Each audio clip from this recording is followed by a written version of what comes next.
Police मुख्यालय के इस सभागार में आप सभी का स्वागत है।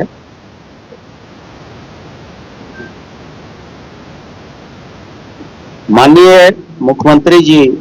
के नेतृत्व में उत्तर प्रदेश में जो अपराध और अपराधियों के प्रति जीरो टॉलरेंस तथा उत्तर प्रदेश को आतंकी एवं राष्ट्र विरोधी तत्वों से अवमुक्त करने की नीति के अनुपालन में उत्तर प्रदेश पुलिस तथा इसके विशेष बल जैसे एसटीएफ तथा एटीएस लगातार कार्य कर रही है। आप सभी अवगत हैं कि महाकुंभ के आयोजन के पहले ऐसे विघटनकारी तत्वों के द्वारा जो कि देश और विदेश में मौजूद थे, उनके द्वारा गड़बड़ी फैलाने की तथा कुछ ऐसी घटनाएं कारित करने की सूचना दी गई थी और यह सूचना विभिन्न एजेंसियों के माध्यम से हम लोग को प्राप्त हुई थी। उसी के क्रम में एक महत्वपूर्ण सफलता उत्तर प्रदेश के एटीएस को बीती रात मिली है और ये कार्रवाई उत्तर प्रदेश पुलिस की एसटीएफ तथा पंजाब पुलिस के द्वारा ज्वाइंट ऑपरेशन में की गई है। इस ऑपरेशन के तहत दिनांक 6/3/25 को बब्बर खालसा इंटरनेशनल एवं आईएसआई के मॉड्यूल का सक्रिय आतंकवादी लजर मसीह पुत्र कुलविंदर को कौशाम्बी से गिरफ्तार किया गया है। अभियुक्त का पूरा नाम लजर मसीह पुत्र कुलविंदर निवासी ग्राम कुरलिया थाना रामदास अमृतसर पंजाब है। जो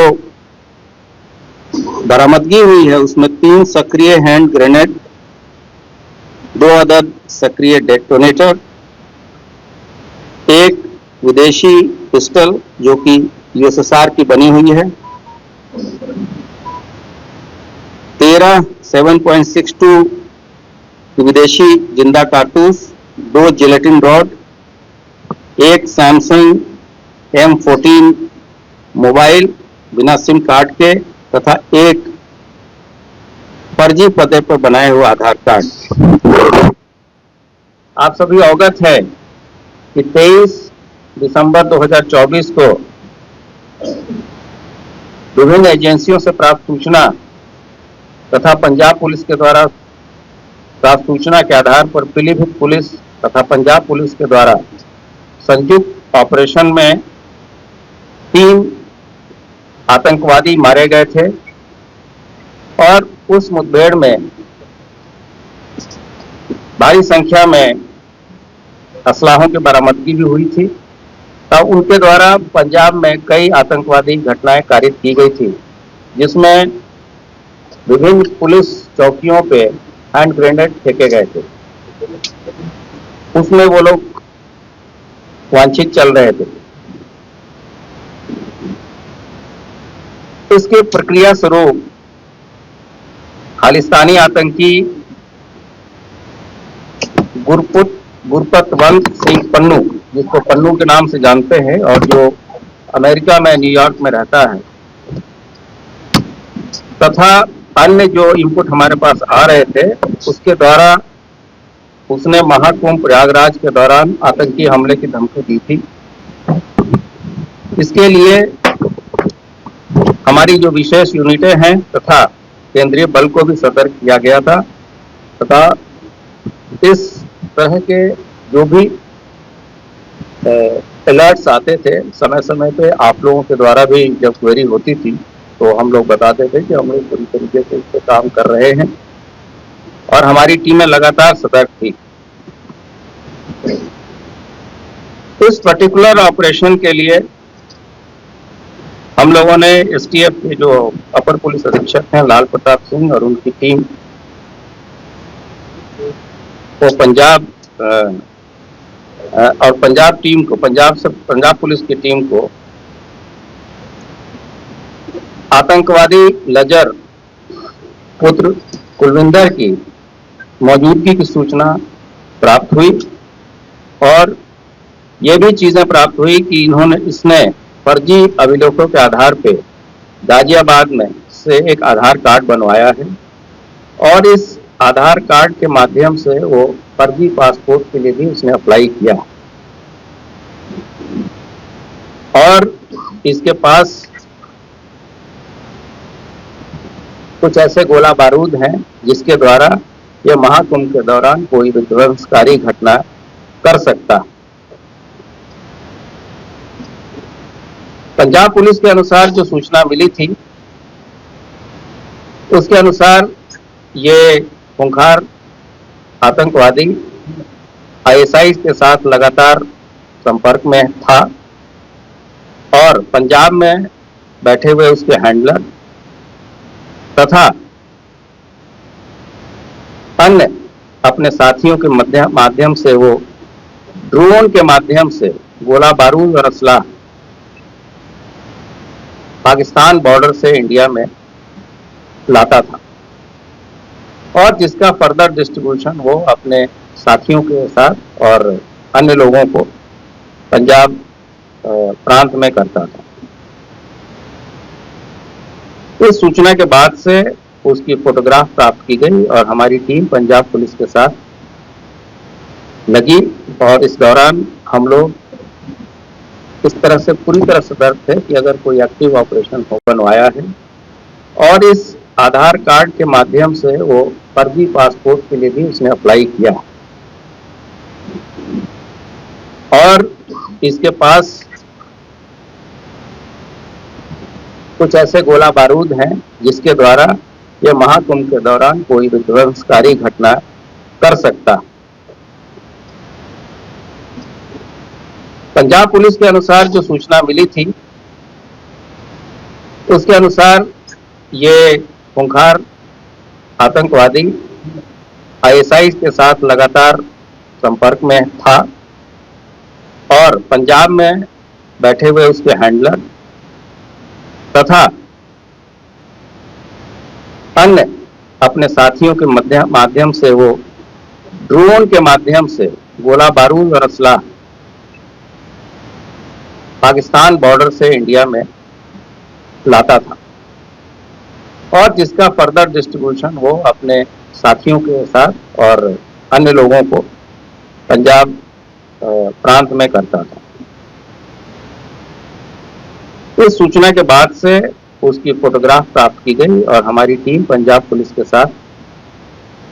लगी और इस दौरान हम लोग इस तरह से पूरी तरह सतर्क थे कि अगर कोई एक्टिव ऑपरेशन होगा तो इसको कैसे हम लोग अस्पताल इत्यादि ले जाने की व्यवस्था करें। बीती रात लगभग 3:15 पे थाना क्षेत्र पोखराज से इसे जो चीजें रिकवर हुई थी उसके साथ हम लोगों ने गिरफ्तारी की है। जो तत्काल इससे पूछताछ अभी तक हुई है उससे जो तथ्य प्रकाश में आए हैं वो ये है कि पाकिस्तान में बैठे 3 आईएसआई एजेंटों के संपर्क में यह व्यक्ति था। ये आर्म्स और हीरोइन की तस्करी के मामले में जेल गया था और जेल के अंदर गैंगवार के दौरान इसे चोट लगी थी और उसी क्रम में इसका इलाज गुरु नानक देव हॉस्पिटल अमृतसर में चल रहा था। उस दौरान ये पुलिस हिरासत से और जुडिशियल कस्टडी से 24/9/2024 को यह फरार हो गया था। फरार होने के बाद से 23/10/2024 को बब्बर खालसा इंटरनेशनल के जर्मन बेस्ड मॉड्यूल का हेड जो स्वर्ण सिंह उर्फ जीवन फौजी के कहने पे उसने बटाला पंजाब में फिरौती होती एक व्यक्ति की गोली मारी थी और उसके उपरांत ये सोनीपत, दिल्ली आदि स्थानों पर छिप के रह रहा था। पीलीभीत इनकाउंटर में मारे गए आतंकी वीरेंद्र सिंह उर्फ रवि, जो कि गुरदासपुर का रहने वाला था, उससे भी लजर की कई बार वार्ता हो चुकी थी। तो यह स्पष्ट है कि जो पीलीभीत में लोग मारे गए थे, उनको भी इसके द्वारा असलाह तथा हैंड ग्रेनेड, जिसका उपयोग उन्होंने विभिन्न पंजाब में जो घटनाएं उन लोगों ने तारीफ की थी, उसमें जो गोला बारूद मुहैया कराया गया था, वो इसी के द्वारा और इसके साथियों के द्वारा मुहैया कराया गया। इसके अलावा मुक्तसर जेल में जब ये बंद था, तो वहां भी इसकी पहचान अन्य कैदियों से हुई, जो कि पाकिस्तान बेस्ड आईएसआई एजेंट के टच में थे। ये भी बात संज्ञान में आई कि इनके और इनके साथियों के द्वारा पंजाब बॉर्डर से ड्रोन के माध्यम से विदेशी असलहे, ग्रेनेड तथा मादक पदार्थ जैसे कि हेरोइन आदि का ये सप्लाई प्राप्त की जाती थी।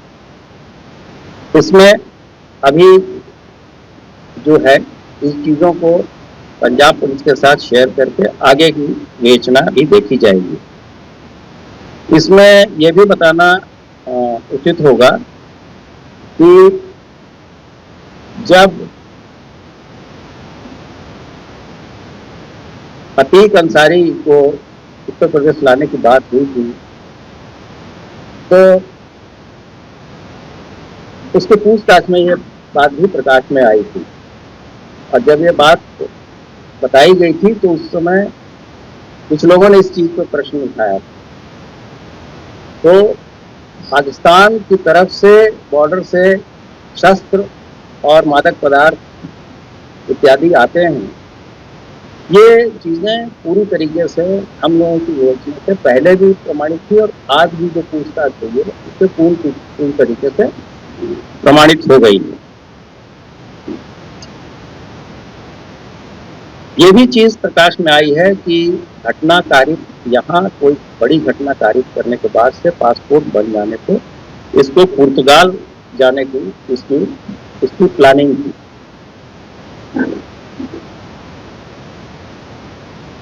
और पंजाब में पुलिस चौकियों पर हुए ग्रेनेड के हमले, जिसकी जिम्मेदारी बब्बर खालसा इंटरनेशनल के जीवन फौजी वर्ण सिंह ने ली थी, उन सभी घटनाओं में लजर या उसके साथियों द्वारा ही हैंड ग्रेनेड उपलब्ध कराए गए थे। हैंड ग्रेनेड और रिकवरी की चीजें हैं, उसके फोटोग्राफ अभी हम लोग आपको अपने ग्रुप पे शेयर कर देंगे। इसी तरीके से उसने कुछ और साथियों के भी नाम बताए हैं, जो कि कुछ लोग यूएसए में रहते हैं, कुछ लोग पुर्तगाल में रहते हैं, कुछ लोग कतर में रहते हैं, और इससे ये सिग्नल ऐप पे बातचीत करता है। जैसा तो पाकिस्तान की तरफ से बॉर्डर से शस्त्र और मादक पदार्थ इत्यादि आते हैं, ये चीजें पूरी तरीके से हम लोगों की योजना से पहले भी प्रमाणित थी और आज भी जो पूछताछ हुई है उससे पूरी तरीके से प्रमाणित हो गई है। ये भी चीज प्रकाश में आई है कि घटना कारित, यहाँ कोई बड़ी घटना कारित करने के बाद से पासपोर्ट बन जाने पे इसको पुर्तगाल जाने की इसकी प्लानिंग थी।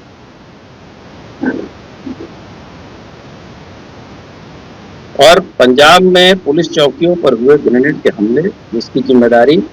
बब्बर खालसा इंटरनेशनल के जीवन फौजी वर्ण सिंह ने ली थी, उन सभी घटनाओं में लजर या उसके साथियों द्वारा ही हैंड ग्रेनेड उपलब्ध कराए गए थे। हैंड ग्रेनेड और रिकवरी की चीजें हैं, उसके फोटोग्राफ अभी हम लोग आपको अपने ग्रुप पे शेयर कर देंगे। इसी तरीके से उसने कुछ और साथियों के भी नाम बताए हैं, जो कि कुछ लोग यूएसए में रहते हैं, कुछ लोग पुर्तगाल में रहते हैं, कुछ लोग कतर में रहते हैं, और इससे ये सिग्नल ऐप पे बातचीत करता है। जैसा कि मैंने बताया कि इसकी प्लानिंग घटना के बाद पुर्तगाल जाने की थी, लेकिन महाकुंभ के दौरान जो चेकिंग और पुलिस की मुस्तैदी वहाँ थी, इसके कारण ये वहाँ कोई घटना कारित करने में सफल नहीं हो पाया, और इस दौरान वो कौशाम्बी, लखनऊ तथा कानपुर में जगह जगह बदल के इस दौरान ठहरा है। ये उसका कहना है। इन चीज़ों को हम आगे भी वेरीफाई करेंगे कि ये कहाँ कहाँ रहा है इस दौरान और किसके के संपर्क में रहा। अभियुक्त के पास से जो प्राप्त मोबाइल फोन है, उसमें भी काफ़ी महत्वपूर्ण जानकारियाँ, जिसकी साइबर एनालिसिस और डाटा एनालिसिस के बाद से हम लोग अग्रिम कार्रवाई करेंगे। इसकी आपराधिक इतिहास के बारे में पूरा विवरण हम लोगों ने दिया है। आगे हम लोगों के द्वारा तथा पंजाब पुलिस के द्वारा अग्रिम कार्रवाई, जैसे कि पुलिस रिमांड इत्यादि की कार्रवाई अमल में लाई गई। अब इस संबंध में अगर कोई आप लोगों की प्रश्न हो तो एक दो। जब कुंभ के दौरान ही ये सूचना आई थी और आप लोग के द्वारा भी इस चीज़ों को प्रचारित किया गया था, और जैसे कि मैंने अपने पहले भी विभिन्न प्रेस कॉन्फ्रेंस में कह रहा था कि हमारी विशेष यूनिट तथा केंद्रीय एजेंसियों के साथ हमारा बहुत अच्छा समन्वय है और हम लोग लगातार इस पर कार्य कर रहे हैं। और हम लोग के प्रयास से वहाँ उपस्थित करीब 50,000 पुलिस बल और अर्धसैनिक बलों की सक्रियता से कोई बड़ी इस तरह की कोई आतंकवादी घटनाएं नहीं होने दी गई, जिसके बारे में उसने खुद पूछताछ से बताया कि वहाँ इतनी सक्रियता थी कि हम वहाँ इस कार्य को करने में सफल नहीं हो पाए। और ये दर्शाता है कि जो व्यवस्थाएं शासन और प्रशासन और माननीय मुख्यमंत्री जी के नेतृत्व में कराई गई थी, उसके काफ़ी अच्छे और सफल तरीके। और इसका कोई कनेक्शन है क्या? अब्दुल रहमान की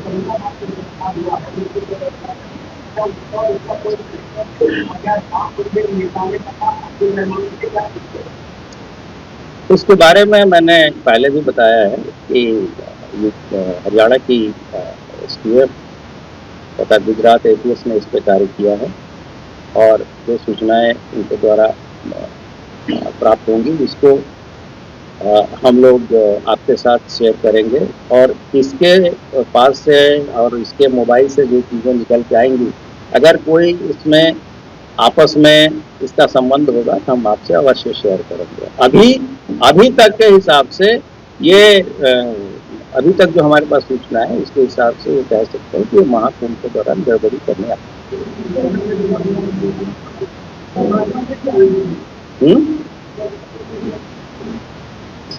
नहीं, ये दोनों का ये सक्रिय सदस्य है और बकर खालसा के महत्वपूर्ण पाकिस्तान में भी रहते तथा अन्य विदेशों में रहते लगातार कार्य कर रहे थे, और लोगों के द्वारा तो ट्वीट करके भी चीजें बताई गई थी। भाई तो मैंने आपको पढ़ के बताया और आपको दिया भी है।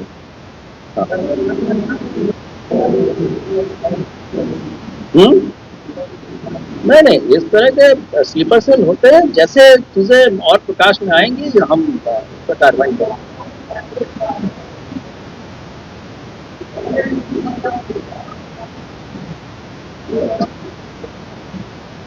उसके बारे में अलग से बात करेंगे।